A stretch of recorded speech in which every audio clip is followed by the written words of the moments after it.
삼성전자, SK하이닉스는 조금은 다른 궤를 가고 있는 거죠. 지금 실적 개선에 대해서. 네. 그런 면에서 삼성전자에 대해 실적이 3분기에도 나쁠 이유가 하나도 없는 것이고 네. 볼륨의 경제가 있기 때문에 네. 가격은 오를 것이다. 그렇게 하면서 사실상 기술적으로는 테크니컬리는 네. 파산을 한 거예요. 네. 왜냐하면 그 이후에 모든 경영권을 채권단을 가져갔거든요. 네. 그래서 아신지 모르겠지만 2002년도에 마이크론이 사겠다고 했어요. 하이닉스를. 네네.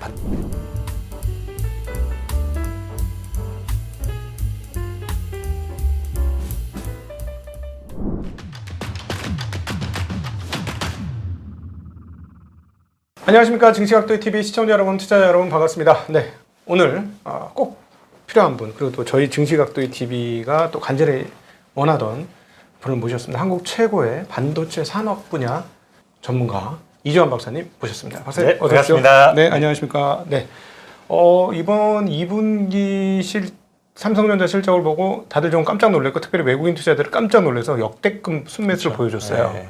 안타깝게도 개인들은 항상 거꾸로. 역대급 매도를 보여줬습니다. 예, 네. 최고. 근데 어떻게 보셨습니까? 이번에 생각보다 많이 나왔는데, 이제 한국은 좀 불친절한 게 IR이 분해를 안 해서 맞아요. 갖다 주니까 이거를 도대체 어디까지 한 달쯤 뒤에 이제 최종할 때는 나오긴 하는데 네. 그것도 딱 금액만 나오지 네. 외국 기업들 같이 좀 더 세밀하게 네. 어떻게 해서 이 수치들이 나왔는지 네. 이런 거를 잘 해주진 않아요. 근데 사실은 뭐 그 사업부도 그냥 사업부별로 DS 사업부 이렇게 툭 나누니까 맞아요. 그 안에 낸드 디램 쪼개서 이렇게 뭐 네. 해주질 않거든요. 그리고 그 안에 또 파운드리도 있고 맞습니다. 또 LSI도 있을 텐데 그걸 그냥 다 뭉뚱기로서 틱 해버리니까 약점도 있고 장점도 있을 테니까 맞아요. 숨겨서 전체가 좋게 보이게 하기 위해서 그럴 수도 있고 아니면 한국 기업들의 문화적 특성일 수도 있어요. 네. 다른 기업들도 사실은 외국 기업 나스닥에 등록된 기업들과 비교해보면 네. IR이 그렇게 친절하진 않잖아요. 네. 네. 그래가지고 그런 면에 있어서 한국 시장의 밸류 다운을 받고 있는 원인 중에 하나라고 저는 생각을 해요. 네. 기업들 자체가 커뮤니케이션에 인색하다라는 거. 맞아. 우리가 알아서 할 테니까 니들이 신경 쓰지 말어. 뭐 맞아요. 이런 그런 느낌이 많이 느낌이고요. 있어요. 네. 그 다음에 뭔가 예민한 게 나왔으면 즉각 대응을 해줘야 되는데 좋건 네. 좋은 거든 나쁜 거든 네. 네. 어차피 이게 팩트가 아니고 사실이 아니라면 그냥 내버려 두는 거예요. 네. 뭐 언젠가는 사실이 아닌 게 밝혀지겠지. 근데 그런 투자자들은 그 사이도 벌써 많이 무브먼트가 있거든요. 며칠 그렇죠. 사이에. 그러니까 차라리 바로 지난 목요일 날은 아주 주가 반응을 했죠. 네네. 이례적으로. 네. 그러니까 그때 오전에 풍문이 돌기를 퀄테스트 통과했다는 풍문이 돌았었잖아요. 네. 그랬더니 바로 아니 사실이 아니다라고 홍보실에서 선언하자, 그날 바로. 네. 그러니까 이게 뭐냐면은 재밌는 게 풍문이 돌았을 때 3점 몇 %까지 상승을 했거든요. 네네네. 그럼 아니라고 반박하면 떨어져야 되잖아요. 네네네. 사실 만약에 사실은 그 호재 때문에 떴던 거라면은 아직은 실적 발표 전날이었으니까 그럼 다시 제자리로 돌아가야 되는데 네. 2%대로 마감을 했단 말이에요. 네네. 그 얘기는 확실하게 대응을 해줬을 때 사실이든 아니든 네. 그럼 신뢰가 얻어진다는 거죠. 시장에서는. 예. 그리고 다음날 실적에 대한 기대치가 반영되고 네. HBM에 대한 우려에 대해서 그냥 잊어버리는 거예요. 네네. 즉각 대응을 해버리니까. 예. 그러니까 요게 되게 잘했던 포인트고 그리고 다음날 실적 나오니까 또 한 번 상승을 하면서 네. 뭐 10만 전자에 대한 기대가 굉장히 높은 상황인데 네. 지금 지난 목요일날 했던 것 같은 그런 액션들이 삼성전자 앞으로도 굉장히 친절하게 해주면은 제가 볼 때는 뭐 정부 차원에서 밸류 프로그램 안만 한다고 해봤자 기업들이 네. 스스로 노력을 하지 않으면 사실 큰 그렇죠. 효과를 얻기는 어렵잖아요. 그래서 그게 어떻게 보면 삼성전자 지난주 목요일날 그 액션들이 저희 보면 좀 곱씹어 볼 만한 포인트인 것 같습니다. 맞습니다. 그 배당을 3% 중반이나 주니까 사실은 굉장히 열심히 준다라고 기업 자체적으로는 생각할 수 있을 것 같아요. 왜냐하면 은행 이자 수준은 주는데 왜 그러세요? 뭐 이렇게 할 것 같은데 말씀하신 대로 다른 부분에서도 좀 친절하게 주주와 우리는 동행하는 입장이다라는 느낌을 주면 그 배당 3.5%의 효과가 상당히 배가 돼. 맞아요. 그런 효과가 날 것 같은데 사실은 많이 인색합니다. 한 장 달랑 이렇게 해버리니까. 그러니까 답답하니까 증권사 애널리스트나 좀 큰 손 같은 투자자들이 회사에 전화를 해서 물어보잖아요. 팀에다가. 네네. 그거 그냥 물어보기 전에 해버리면 본인들 편하거든요. 그렇죠. 일일이 대응 안 해도 되기 때문에 자료 뿌려버리면 그만인데 그렇죠. 아니면 아예 설명을 해버리든지 네네. 뭐 수시로 한 달에 한 번이라도 네. 근데 그런 면에 있어서는 조금 인색하다라는 표현이 조금 맞는 것 같고 네. 사실 뭐 개중에는 뭐 숨길 게 많아 그러는 거 아니야라고 하지만 뭐 그런 건 아닐 것 같은데 예. 굳이 그래야 되나라는 네. 심리가 한국 네. 이제 풍토에는 있었던 것 같은데 우리가 뭔가 좀 주식 시장도 밸류업되고 선진화가 되려면 네. 그런 면도 조금씩 변화하는 모습들을 보여주는 게 저는 분명히 플러스면 플러스였지 마이너스는 아니라고 생각이 되는데. 네. 저희가 이제 이번에 실적에서 제일 궁금한 거는 이제 10조 중에서 도대체 반도체가 얼만큼이냐. 그렇죠. 앤드 또 궁금한 거는 반도체 중에서 충당금 환입된 게 또 얼만큼이냐.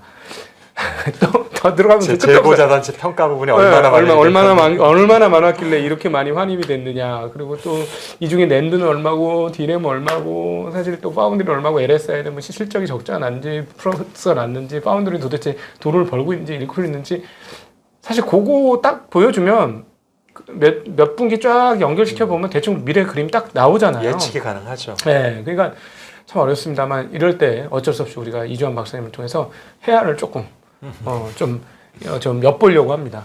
어떻게 보셨습니까? 일단은 그 바로 전날까지 시장의 컨센서스는 8조 3천억, 4천억 정도였잖아요. 많이 올라온 게 그렇습니다. 그랬는데 지금 이제 10조 4천억이니까 거의 2조 원 정도 더 네. 난 거였었고, 제가 이제 증권사 리포트 몇 개를 훑어봤을 때 이제 섹터별로 잘 모르니까 네. 얼마를 예측하나 봐요. 물론 편차가 크긴 컸어요. 증권사 크긴 컸지만 전반적으로 DS 부분, 그러니까 반도체가 속해 있는 DS 부분에 대한 영업이익 예상치는 약 4조 원 2천억대부터 4조 8천억대 정도의 밴드에 좀 많이 몰려 있었는데 네네.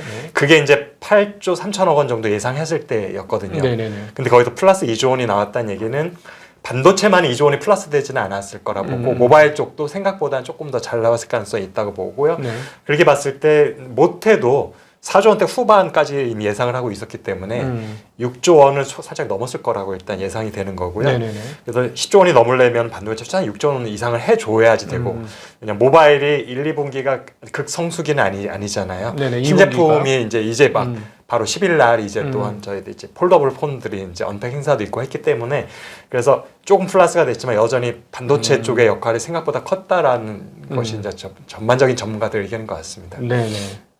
그러면은 이 정도면 의미 있는 실적이라고 보여지긴 하지 않습니까? 그렇죠. 네.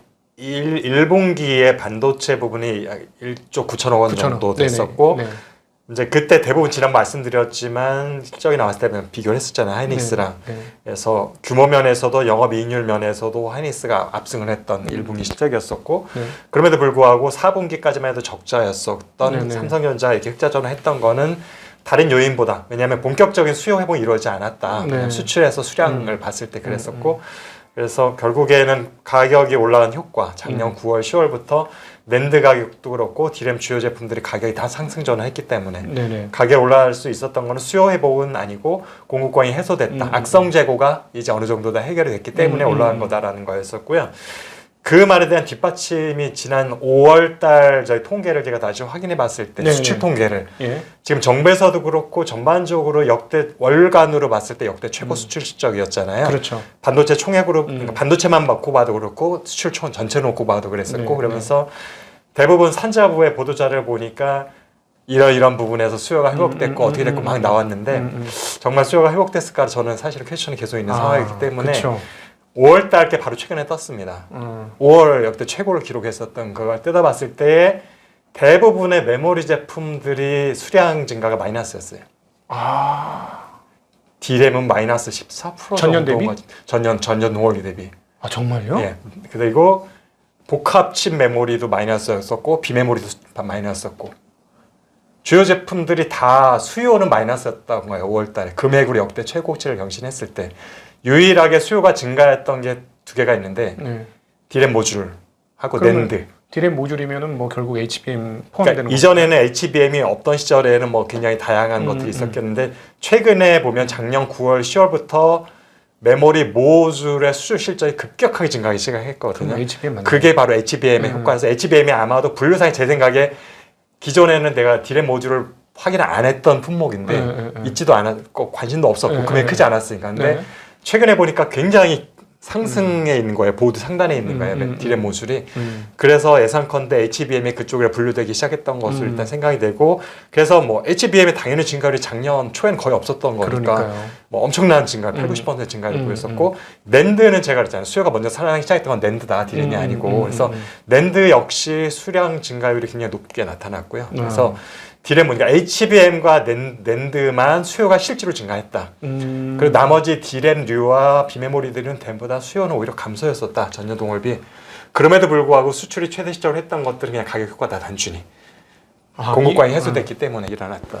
그 정리하면 이러네요. 결국은 서버네. 전부 서버 수요네요. 왜냐면은 디램 모듈 당연히 저기 그쵸. AI 서버 HBM은 AI 서버 쪽으로. AI 서버 들어갈 것이고 낸드도 아마 SSD 맞습니다. SSD로 해가지고 서버에 들어가는 거예요. 서버에 들어가는 거고. 왜냐 모바일 폰이 그렇게 출하량이 늘진 않았으니까. 그러니까 그 외에 기존 디바이스, 소위 말하는 레거시 디바이스는 수요가 아직 살아나지 않았다. B2C 제품들은 수요가 약했다. 예. 내지는 오히려 둔화됐거나 네. 마이너스가 됐고 네. B2P 쪽에서만 유일하게 지금 살아나고 있다고 보는 거죠.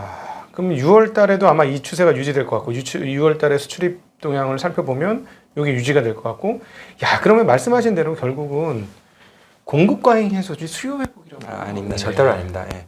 그래서 외국에서 나온 증권사 중에 몇몇 개 조금 그래 저와 비슷한 의견을 주는 곳들이 있어요. 아직 수요는 아니다라고. 사실은 저는 그분들이 정확하게 찍고 있다고 생각을 하고 있고 지금 사실은 많은 기관에서 정부에서 이제 금액만 보고 수요가 살아나서 가격이 올랐고 실적이 좋아졌다고 말하는 거는 팩트는 아니다.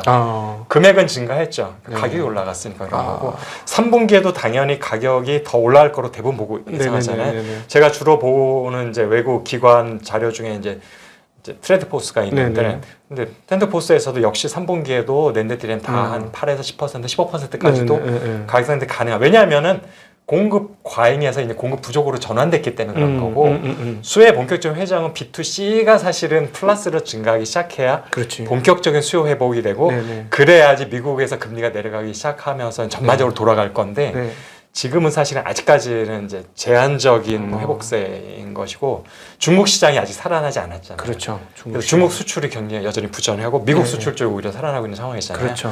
그래서 이런 짜짐 약간 이례적인 상황들이 다시 노말로 일상으로 돌아가는 중국이 수출 1위 국가로 다시 전환되고 중국 쪽으로의 우리들의 메모리 수출들이 다시 이전 상태로 돌아가게 돼야지 본격적인 경기가 회복됐고 수요가 회복됐다고 말할 수 있는 거고요. 아직은 그 상태까지는 아니다. 정리해보면 이렇게 되네요.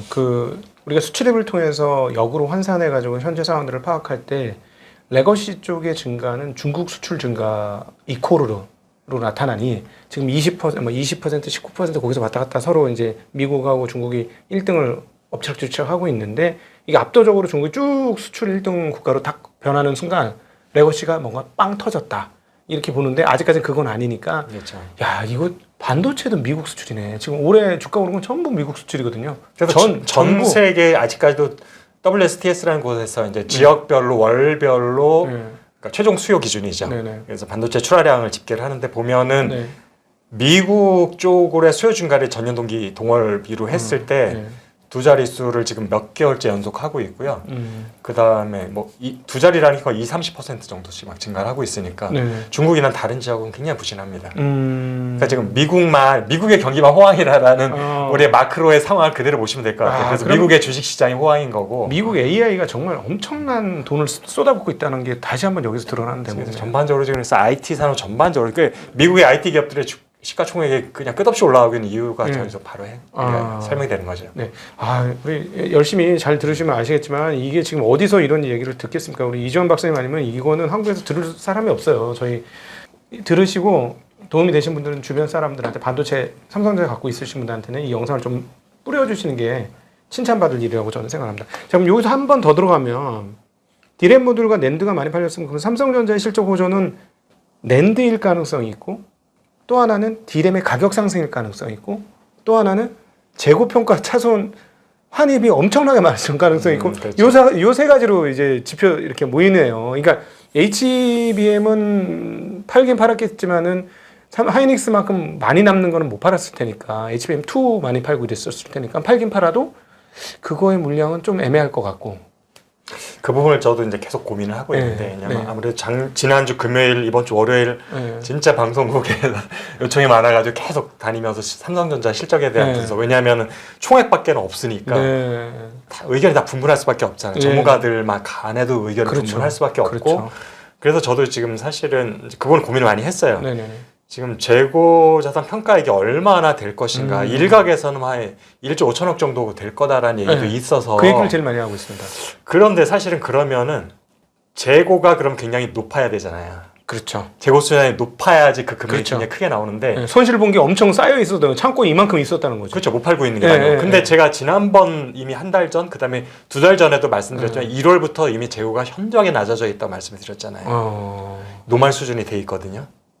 그럼 가격이 많이 오르네. 그러면은 재고 평가액이 전년도 작년도 뭐 3분기 4분기랑 비교했을 때 어마어마한 재고가 높지 않기 때문에 재고 평가에 이게 기여도가 그렇게 높지는 않을 거라고 저는 생각을 해요.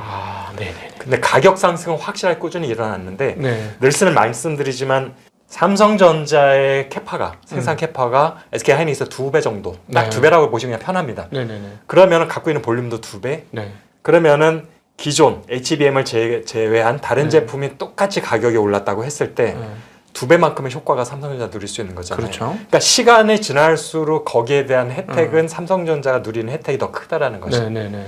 그 다음에 하이닉스 같은 경우는 그거에 대한 혜택은 삼성전자 밀리고 마진율이 높은 HBM이 차지하는 비중이 높다라는 것에 대한 수혜로 여전히 또한 좋은 실적. 그래서 삼성전자, SK 하이닉스는 조금은 다른 궤를 가고 있는 거죠. 지금 실적 개선에 대해서. 네. 그런 면에서 삼성전자에 대한 실적이 3분기에도 나쁠 이유가 하나도 없는 것이고 네. 볼륨의 경제가 있기 때문에 가격은 오를 것이다. 네.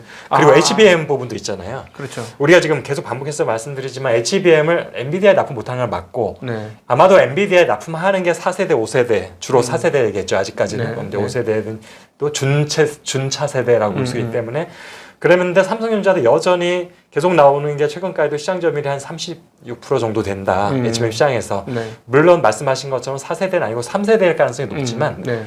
3세대 HBM조차도 그냥 DDR하고 비교를 한다면 네. 마진율은 당연히 높을 것이다. 그건 당연히 그렇겠죠. 그렇기 때문에 근데 전 세계 시장에 리딩 업체는 하이닉스지만 전 세계 시장에 30-40%를 삼성전자 납품을 하고 있다. 네네네. 엔비디아가 아닌 다른 고객한테. 네네. 여전히 여기에서 높은 마진율이 삼성전자 부계도 반영이 되겠죠. 네네네. 여전히 그러니까 HBM 기여도 굉장히 높은 거예요. 삼성전자 입장에서도. 근데 사실은 뭐 AI 서버 아니더라도 일반 서버도 이제 메모리에 대한 그 어떤 욕구들이 많아지니까 기존 쓰던 DDR에서 그냥 이거 2단 쌓아도 아니 4단 쌓아도 되니까 그냥 HBM2로 갖다 주세요. 이렇게 될 수 있는 거니까 충분히. 근데 지금 말씀 들어보니까 이번 삼성전자 그 DS 부분 실적이 또 내용이 좋은 거네요. 그러니까는 재고 평가 차손이 환입된 양이 재고량이 줄었기 때문에 그렇게 많은 것 같지 않다라고 추정이 된다면 삼성은 이번에 6조대 수익 중에서 자기 체력으로 돈 번 게 꽤 될 거다. 즉 가격이 올라서 자기 체력으로 돈 번 게 그렇죠. 그렇게 추정이 되니까 그러면 3분기는 되게 긍정적일 수 있다.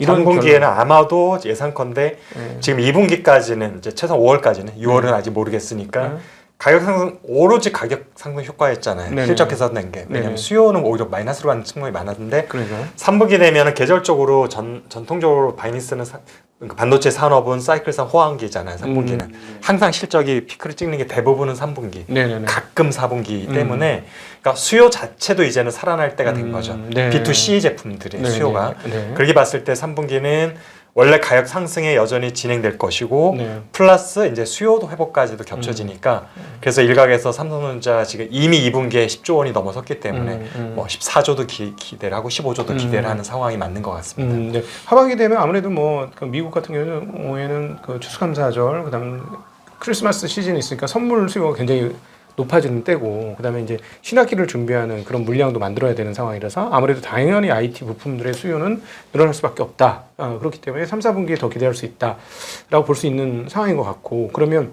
하나 여기 또 궁금한 게 있는데 자 이게 수요 회복이 아니고 공급 과잉 해소라는 거는 우리가 과거 시계열로 이렇게 뒤로 돌아가 보면 안 만들고 있는 거잖아요. 공급 라인을 지금 줄인 거잖아요. 서비스 투자를 많이 줄였던 거고 심지어 작년에 감산까지 했어요. 감산을 했잖아요. 감산. 첫 번째 질문. 공급을 늘리려고 마음을 먹어서 웨이퍼를 집어넣으면 그게 나오는 데까지 시간이 얼마나 걸리는지가 첫 번째 질문이고 야, 그 캐파 제대로 돌리면 이것도 가격 박살나는 거 아니냐. 지금 이제 총액으로 보면은 이제 과거에 항상 그런 사이클이었었죠. 지금 제가 지난번에 말씀드렸지만 작년에 대부분 한국, 대만, 일본, 미국의 기업들이 설비 투자를 막 절반 정도로 줄였을 때 전년도보다 확 늘린 나라가 있다고 그랬잖아요. 중국.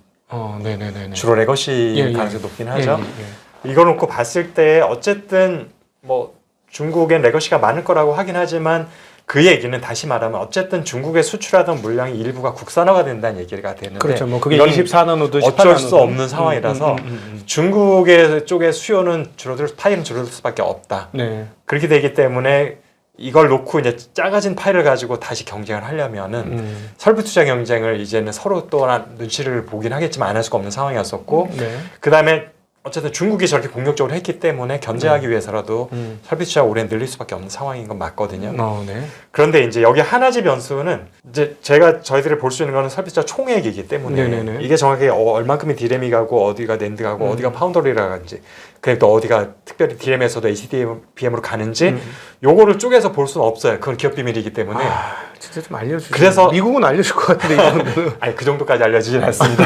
왜냐하면 그거는 경쟁사들이 알면 안 되는 전략적인 부분이기 때문에 히든인 거죠. 이 포카를 쳤을 때. 그래서 이제 그거는 미국 기업도 알려주진 않는데 그래서 그 포트폴리오를 어떻게 조절하냐에 따라서 결국에는 우리가 공급 과잉이 뭐 공급 부족이니 하는 게 이제 특정 제품에 대해서인 거잖아요. 네.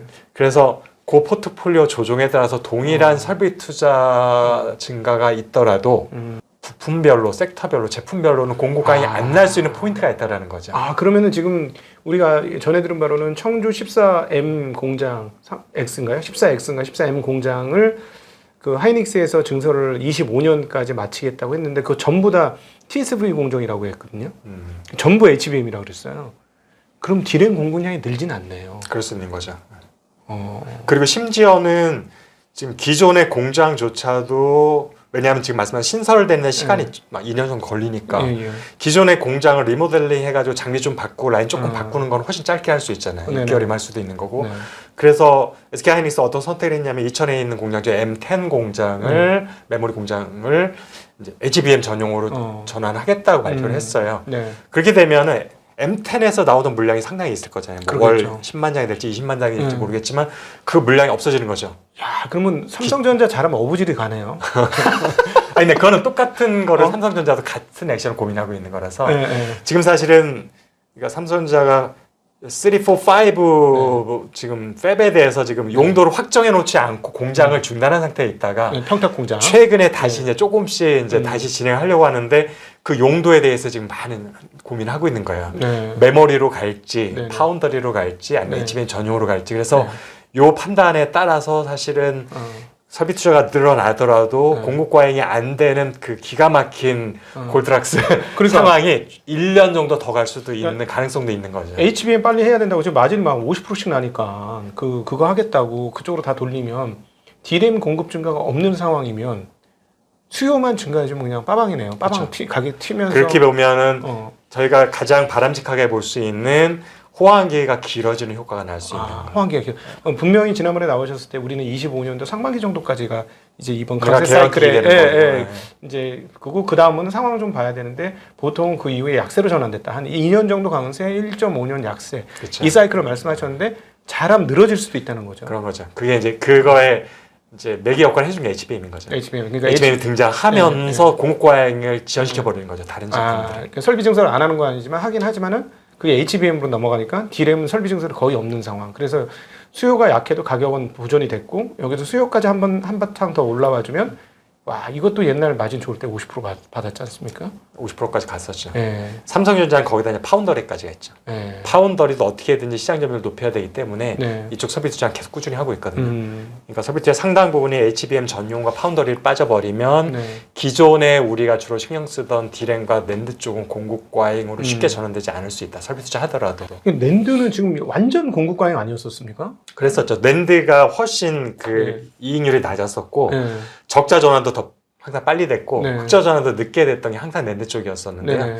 지금 아마도 삼성전자 2분기 실적을 봤을 때 저 정도 DS 분이 6조 원 이상이 추정이 된다면 낸드도 이미 흑전이 됐다고 볼 수 있는 상황인 거죠. 1분기 좀 애매했어요. 그러니까 최근에 제가 오늘 아침에 이제 출근하면서 읽은 자료들을 보니까 많은 사람들이 이제 모든 작업과 저장을 그 온라인에서 즉 그러니까 클라우드에 담고 있다. 근데 그걸 일단 어떤 소름 끼친 느낌 들었냐면 전 세계의 사람들이 몇몇 클라우드 업체에 자기의 모든 정보를 다 갖다 넣어놓고 있는 그런 상황이 펼쳐진다. 이거 정말 신기한데 그런 상황이 펼쳐지고 있는데 그러면은 이게 전부 낸드로 보관돼야 되는 거잖아요. 아직까지는 일부는 아마 하드도 있긴 할 텐데 네. 뭐 새로 짓는 거는 거의 그렇죠. 다 SSD라고 보시면 되고 왜냐하면 뭐 발열 이슈, 소음 이슈, 뭐 이다음에 속도 이슈 이런 것들이 있고 완전성 이슈들이 있으니까. 네. 그러면은 전 세계의 모든 앞으로 만들어진 모든 데이터를 그 클라우드 서버 업체들이 다 가지고 모으기 시작한다는 건데 그러면 저기 SSD 용량이 그럼에도 불구하고 그거 커버하고도 남습니까? SSD 용량이 뭐 부족해서 아마 셋업 못하지는 않을 것 같고요. 왜냐하면은 랜드 같은 경우는 공급 부족일 때보다 공급 과잉 시기가 훨씬 더 많기 때문에 그래서 공장을 이미 충분히 지어놓고 있고 지금도 또 증설을 하고 있는 상황인 것 같고 사실 그렇게 놓고 보면은 하이닉스가 SSD 인텔 사업부를 인수했을 때 처음에는 욕을 되게 많이 먹었잖아요. 엄청 먹었죠. 그쪽에서 그것들 적자가 커진 부분도 있었는데 이제 AI 시대가 되고 SSD가 가격이 올라가기 시작하니까 이제 효자 종목이 되기 시작했어요. 이제 올해부터는. 그래서 그때도 결국에는 길게 보니까 또 잘했던 거라고 봐야 되는가 이런 재평가 지금 이루어지고 있습니다. 사실 그것 때문에 휘청하고 욕 엄청 먹었고 많이 먹었습니다. 인텔 솔리다임이죠. 솔리다임. 인텔한테 속았다. 이거 미국이 이거 중국 철수할 거 알고 인텔은 팔았고 그 덥석 물어가지고 완전 망했다. 이런 분위기였는데 그 솔리다임이 가지고 있는 기술이라든가 이런 게 하이닉스한테 정말 필요했던 거고 그게 이제 그 AI 시장하고 이쪽 그 서버 시장이 엄청나게 커지게 되잖아요. 엄청 지금 효자 기업으로 지금 둔갑을 한 거죠. 그거 좀 설명을 해주시면 좋겠어요. 근데 다만 이제 제가 알기로는 SK 하이닉스의 SSD 방식하고 솔리다임 방식이 달라서 호환이 안 되는 걸로 알고 있어요. 시너지는 없는 걸로 알고 있어요. 그러니까 완전히 두 개의 회사가 각각 다른 시장을 확대해 나가는 거라서 그런 면에서 이렇게 솔리다임의 기술을 이전받아서 뭐 하는 데는 좀 제약이 많이 있고 방식 자체가 틀리기 때문에 그렇다고 이미 이 정도 규모가 있는 하이닉스가 본인 거 완전히 버리고 이 기술을 싹 전환하는 것도 쉽지는 않은 부분이라서 그거는 좀 중장기 프로젝트일 것 같고요. 당분간은 시너지보다는 솔리다임 자체의 그냥 성장성을 놓고 일단 이해를 하는 게 맞는 것 같습니다. 네. 그래서 이제 반도체 시장 전반적인 좀 그 이해를 조금 더 그 하려면 도대체 그 각 기업들이 특별히 이제 오늘은 메모리 중심으로 얘기를 드리는 겁니다. 그러니까 시스템 반도체, 팹리스 업체들 뭐 우리가 얘기하는 뭐 AMD, 퀄컴, 엔비디아 뭐 이런 거 아니고 메모리 업체만 중심으로 메모리 반도체만 중심으로 오늘 얘기를 하는데 그 메모리 반도체 1, 2, 3가 이제 삼성전자, 하이닉스, 우리가 그다음에 마이크론, 그다음 뭐 키옥시아 뭐 이런 식으로 보고 있는데 각각의 어떤 캐퍼 그래서 왜 지금 삼성전자가 왜 갑자기 실적이 1조 하던 게 10조로 바뀌는 이게 뭐 특별히 잘한 게 없는 것 같은데 이렇게 하는 그게 이제 캐퍼서티의 능력이잖아요. 규모의 경제 효과죠. 그 부분을 좀 구분을 해서 설명해 주시면 좋을 것 같아요. 그래서 제가 이제 최근에 조사한 자료에 의하면 이게 시점은 완전히 이런 전 세계 자료들부터 1년 이상 걸리거든요, 집계하는데. 일단 제가 갖고 있는 자료는 2022년 12월 기준이 가장 이제 따끈따끈한 자료인데 그때 보면 거의 택별로 그 캐파의 점유율을 분석해 놨더라고요.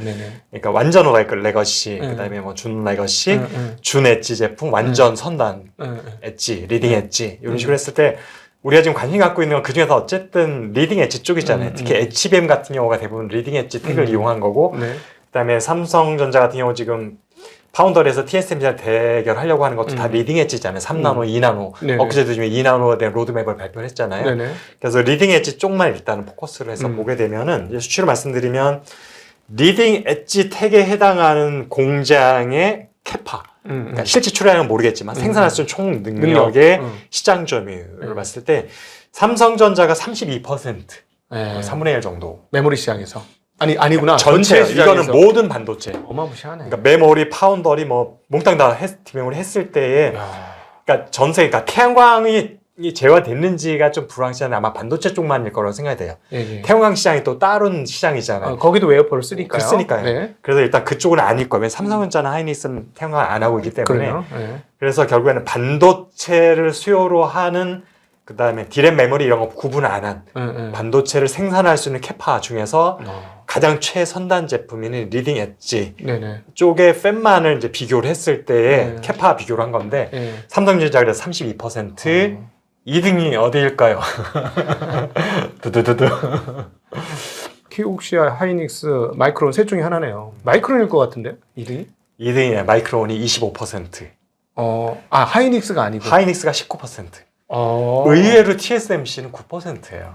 생각보다 낮죠. 진짜 비싼 거. 그래서 TSMC가 파운더리 1위잖아요. 네. 그래서 삼성전자는 TSMC의 여러 가지 그 제품군 중에서도 딱 일부분인 네. 선단 제품, 네. 리딩 엣지 쪽만 경쟁을 하고 있는 건데 리딩 엣지가 아닌 그 많은 제품은 사실 경쟁자가 8인치 팹들이거든요. 네네네. 오히려 DB 하이텍이나 이런 기업들인데 네네네. 비교가 안 되잖아요, 규모에서. 네. 그러니까 거의 독점을 하고 있는 거고. 네.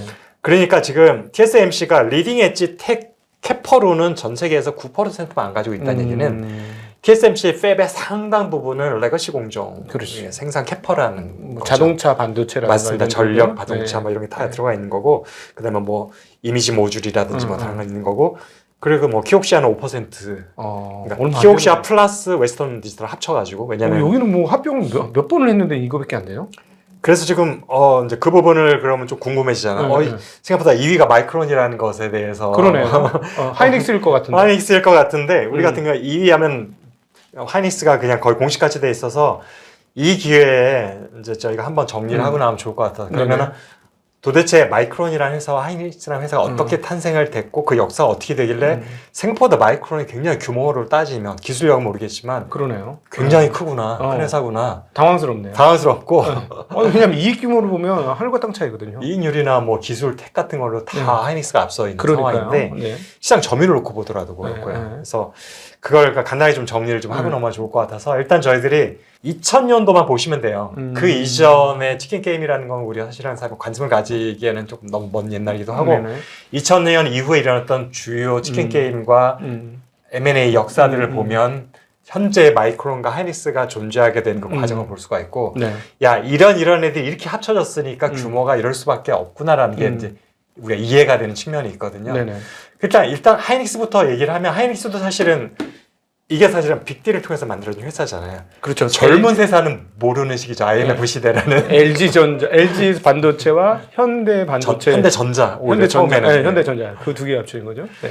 그래서 저희를 1997년, 98년도에 외환위기를 겪으면서 IMF 구제금융을 받고 하면서 김대중 대통령이 있던 정부 시절이죠. 그래서 정부에서 결단 내려서 강제적으로 5대 대기업 집단들한테 강제적으로 서로 사업부를 주고받으면서 강제 합병을 의도를 했죠. 네, 그때 기억이 생생히 납니다. 구본무 회장인가요? 그때 어디 갔다 오더니 그 청와대 갔다 온 거예요. 그 술이 완전히 취했어.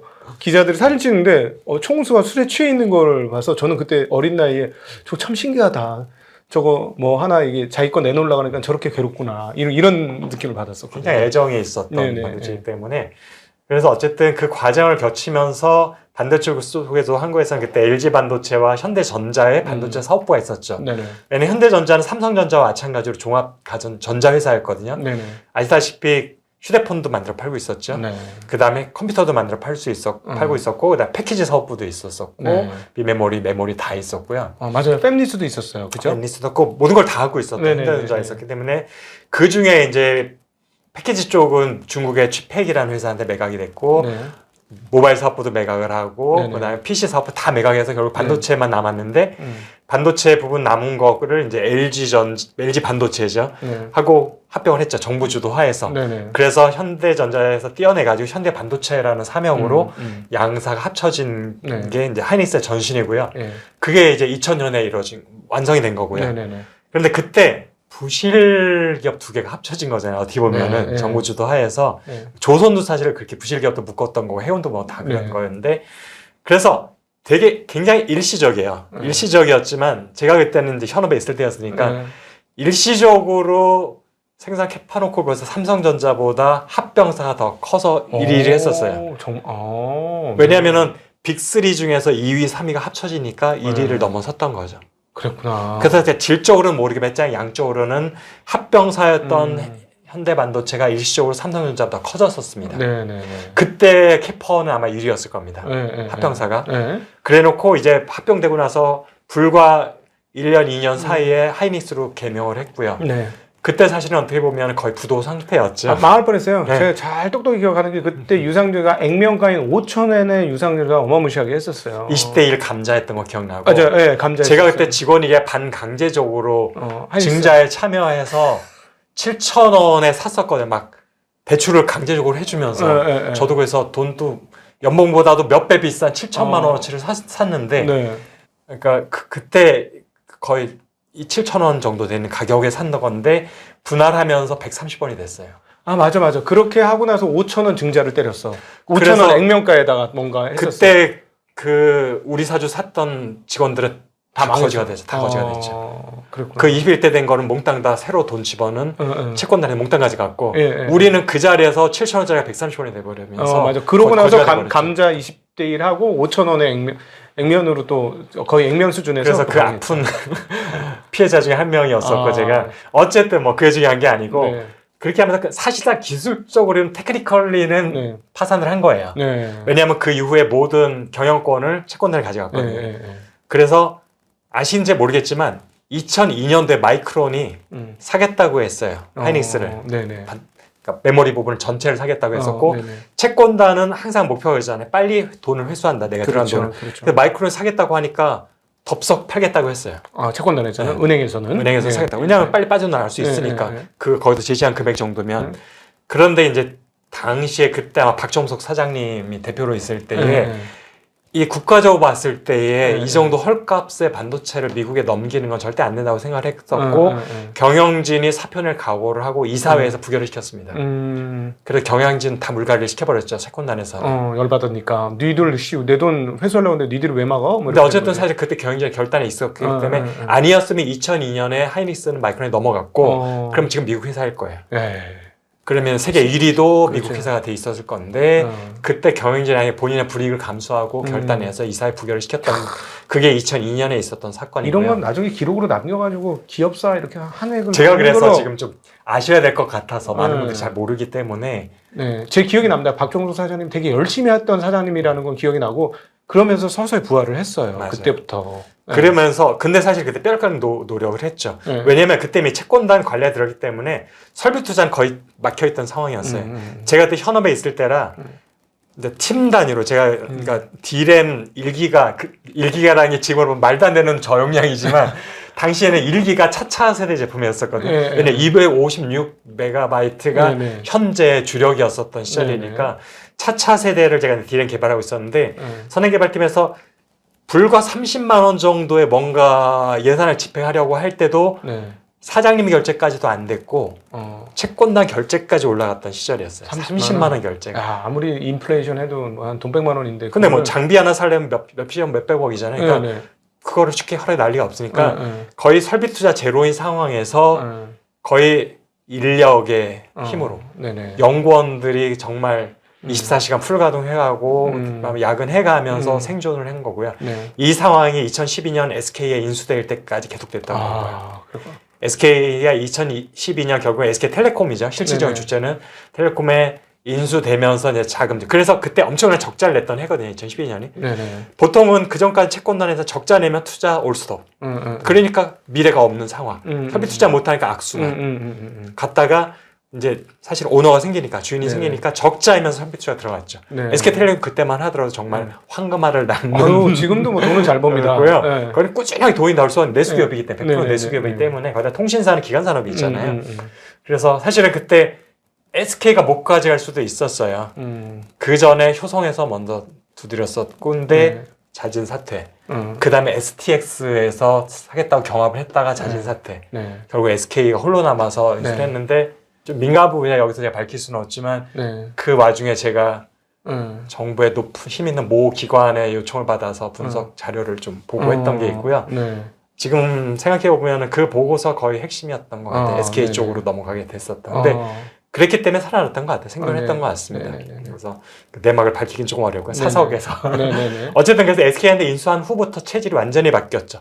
적자일 때 설비 투자를 할 수 있게 되니까 다시 어차피 사이클 산업이잖아요. 다시 호황기가 왔을 때 어마어마한 돈을 벌 수 그렇죠. 있었고 반도체는 호황 오면 그냥 마진이 바로 50% 튀어버리니까. 맞습니다. 네. 기본 35% 기본이고 예. 어마어마할 때는 50%까지 올라가는 산업이기 때문에 그러면서 하이닉스가 완전 체질 개선이 됐어 왔고 음. 그래서 하이닉스는 결국에는 LG하고 현대 두 기업이 합쳐진 게 지금 했고 규모가 그래서 일시적으로 삼성도 앞섰지만 네. 결국에는 돈이 없었기 때문에 꾸준히 설비 투자를 못했어요. 한 10년 정도는. 네네. 그러면서 점차 삼성은 순위가- 돈이 있으니까도 했고 네. 그래서 캐파에서도 밀릴 수밖에 없어서 현재는 삼성전자 절반 수준이라고 보시면 돼요. 생산 네. 캐파. 네네. 자, 그 다음에 궁금한 마이크론. 네네. 얘는 웬 도깨비이기 때문에 네, 네, 네. 아니, 삼성전자, 하이닉스 사이에 2위 자리를 하느냐.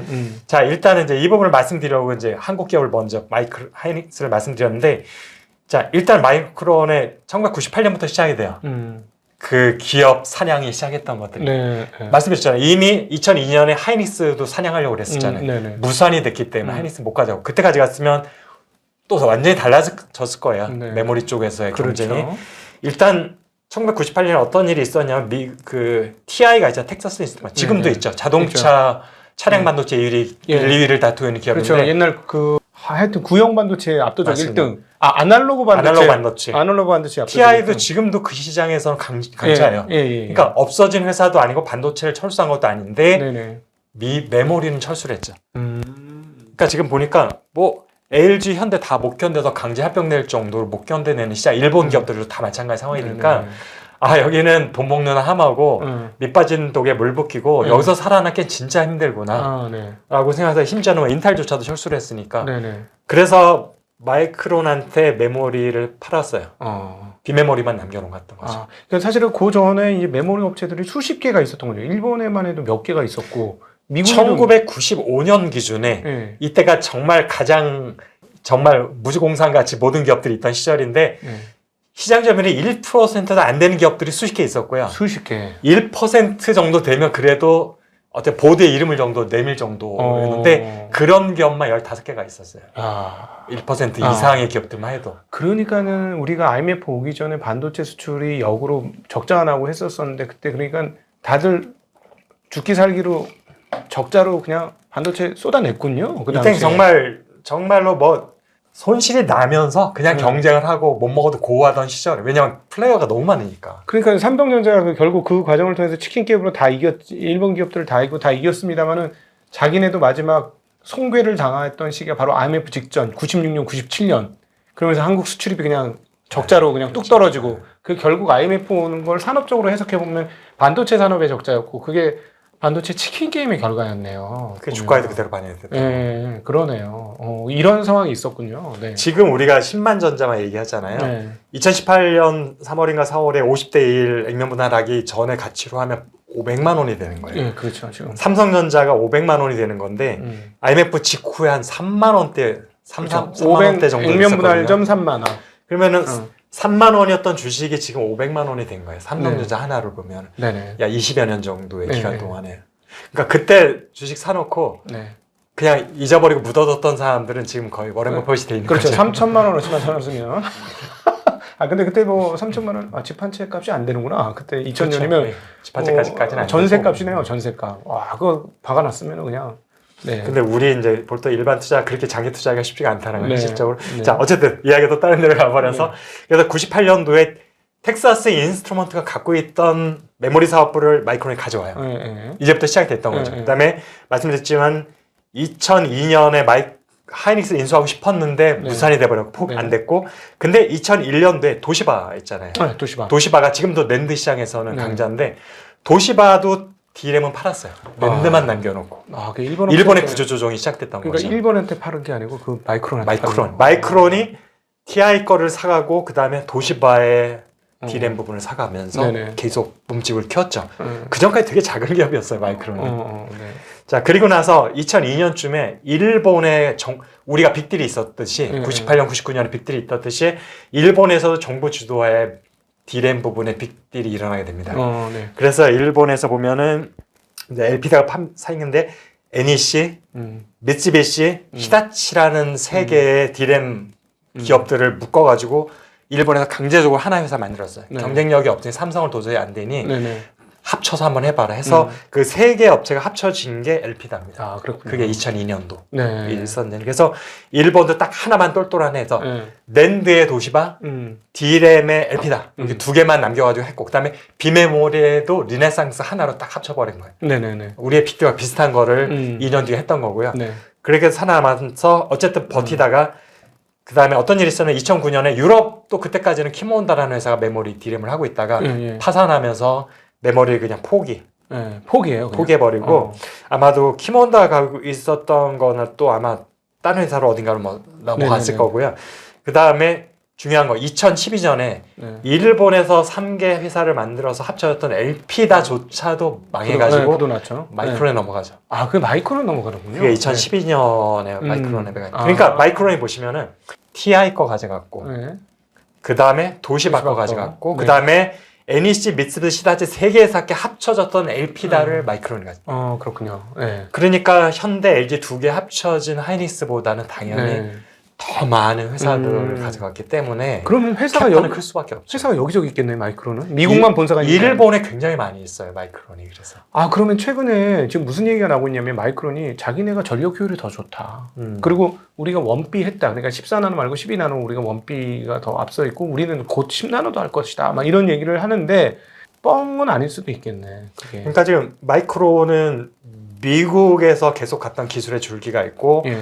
두 개가 서로 달랐기 때문에 방식들이 아마 제가 알기로는 지금은 모르겠어요. 지금은 아마 같았는데 이전에 2000년대 초에 보면은 일본과 한국 기업들은 그 D램이니까 그 저장 장치인 커패시터가 있잖아요. 네네. 커패시터를 게이트 위쪽에 놨어요. 네네. 그래서 CUB라고 하거든요.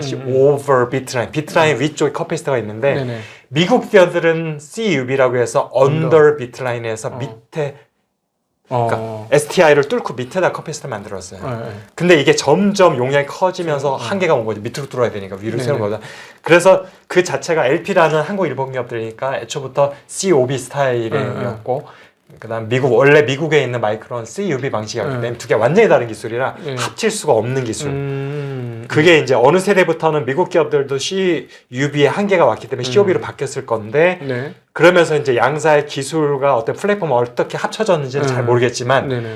여전히 일본에 있는 공장들과 미국에 있는 공장이 똑같이 가지는 않을 거라고 생각이 되고 있고 네네. 기술력 수준도 조금씩은 차이가 있을 거라고 보고 있어서 그래서 그런 면들도 우리가 조금은 좀 지켜볼 필요는 있는 거고 네네. 지금 말씀하셨던 우리가 뭐 10나노에서 원비 먼저 한다라고 했을 때 그게 미국 사이트에서 먼저 나오는 건지 일본 사이트에서 나올 건지 보면 어느 쪽 기술이 앞서 있는지 좀 볼 수 있습니다. 그러니까 마이크론이 예를 들어서 미국에 보증받는 공장을 짓는다. 네. 이거는 대만의 TSMC나 한국의 삼성이 보증받는 건 완전히 다른 얘기예요.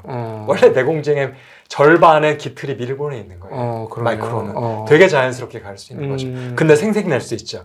본사는 미국에 있으니까. 네네네. 아, 우리는 외자 기업이야 하면서 보증을 받을 수 있는 거죠. 일본에서. 사실상 일본에 기틀이 있는 공장들이. 아, 그러니까 구마모토 팹에 TSMC가 구마모토에 이제 자리를 잡게 되는데 그러면 그런 식으로 하면 우리도 너희 거기 나라에 지어줄게 하면서 하면은 이게 약간 미일 합작사 개념이나 어떻게 보면은 원래 있었던 마이크론의 공장 하나 더 짓는 건데 지금 어쨌든 난 미국 기업이니까 보조금 내놔가 되는 거죠. 미국한테도 받고 일본한테도 받고 다 받을 수 다 받을 수 있는 미국한테 받을 수는 없죠. 공장을 일본에 짓는 거. 그러니까 미국에다 지으면 미국한테 그죠. 받고 일본에도 받으면 양쪽에 짓는 공장을 다 받을 수 있는. 그러면 무시할 수 있는 회사는 아닌 건 분명히 맞네요. 그러다 보니까 이제 캐퍼 기준을 하다 보니까 리딩 엣지라고 해도 일본 섹터가 있고 미국 섹터가 있다 보니까 하이닉스보다 더 많은 거예요. 그러니까는 그 레깅 엣지 또는 그 레거시 저는 이 얘기를 듣다가 옛날 회사 붙였으니까 레거시가 많겠네 했는데 또 그건 아니네요. 신설 기술과 관련된 캐퍼서티가 마이크론이 맞네. 엄밀히 말하면은 마이크론이 LP사를 인수할 때도 제가 이제 분석 보고서 많이 냈었는데 이게 인수하는 게 맞는가? 기술력에 있어서나 규모에 있어서나 LP다가 더 큰데 마이크론이 인수하는 게 맞는가라는 의구심들이 많이 있었던 거죠. 그러면은 지금 하고 있는 것도 결국 일본 기술이라고 정리가 되겠네요. 근데 재밌는 게 보시면 여기서 일본과 한국의 결정적인 스탠스 차이가 D램의 몰락과 성공을 갈랐던 거거든요. 아까 말씀했지만 마이크론이 먼저 한국의 하이닉스를 인수하려고 시도를 했었죠. 그거를 부결시켰죠. 무산시켰죠. 그래서 지금 완전히 지금 한국은 메모리의 강자를 그렇죠. 했었는데 일본은 똑같은 상황에서 채권단의 결정이 그냥 매각시키는 거를 해버린 거예요. 왜냐하면 본인이 빨리 돈 회수하고 싶었고. 근데 그때만 해도 정부에서 뭐 이렇게 입김을 하기에는 지금도 일본은 그렇잖아요.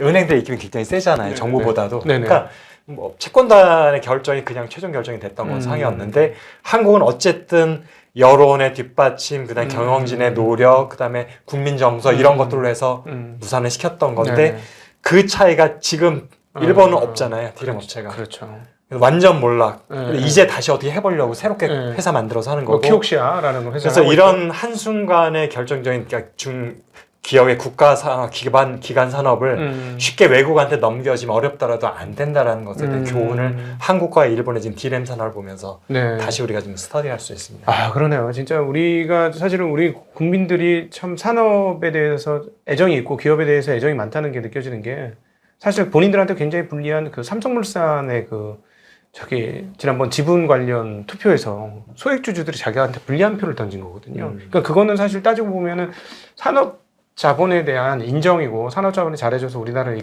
이렇게 이끌어왔어. 산업 보급 뭐 이런 개념이 있으니까 앞으로도 계속 그렇게 해달라 하는데 사실은 이제부터는 산업 보급이 잘 되려면 이제 산업을 가지신 분들이 주주 환원을 좀 잘하고 주주들을 좀 이렇게 인정을 해주고 이래야 이제 이게 좋은 선한 그리고 선순환의 피드백이 돌지 않겠나는 그런 생각 맞습니다. 지금 사실은 요즘 최근에 핫 이슈 중 하나가 왜냐하면 우리 투자자 입장에선 정부가 주장했던 밸류업이라는 게 기업 입장에도 환영이지만 이미 투자를 하고 있는 분한테는 진짜 필요한 게 밸류업이잖아요. 그렇죠.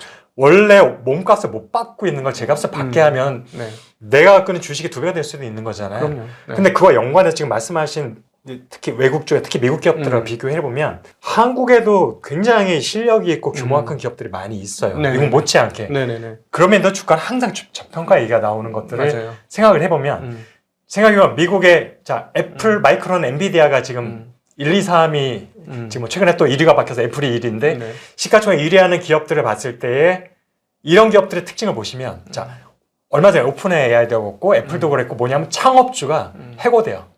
중간에 이 사회가 해고를 해요. 그 다음에 몇 년 있다 다시 복귀를 해요. 이런 게 한국에서 가능하나요? 창업주가 해고된다라는 게 있을 수 없는 일이고 그 다음에 미국의 애플, 마이크론의 심지어는 뭐 어떤 기업이라도 아들이 오너 CEO로 등극했다는 얘기 들어본 적이 한 번도 없죠. 2세가. 그냥 다른 전문가가 오는 거예요. 한국은 그렇지 않죠. 일단 기본적으로 자녀예요.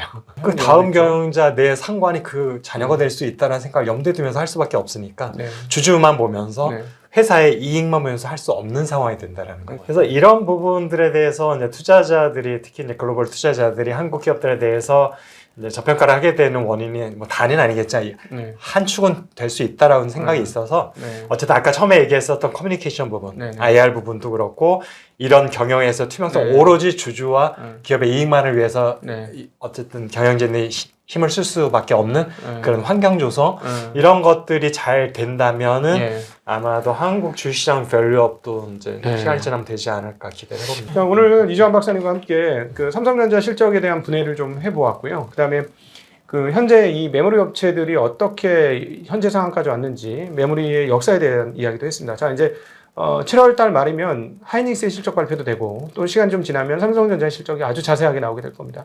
그 실적 발표가 되고 그다음에 이제 마이크론 실적까지 해서 나중에 이제 메모리 업체들이 과연 어떤 그림을 그려왔고 앞으로 어떤 그림을 그릴 수 있는지를 숫자를 통해서 한번 다음 기회에 또 실적 발표가 나오면 이 박사님과 함께 분해를 좀 한번 해보도록 하겠습니다. 이번 영상은 정말 가치 있는 영상이니까 좋아요 눌러주시고요. 저 이런 얘기 한 번도 안 하는 거 아시죠? 좋아요 눌러주시고 주변 분들한테도 많이 좀 널리 알려주시면 우리 투자 업계에 큰 도움이 될 것 같습니다. 오늘 귀한 시간 만들어주신 우리 이주환 박사님께 다시 한번 감사드리고 감사합니다. 네, 감사하고 우리 시청자분들께도 인사드리겠습니다. 고맙습니다.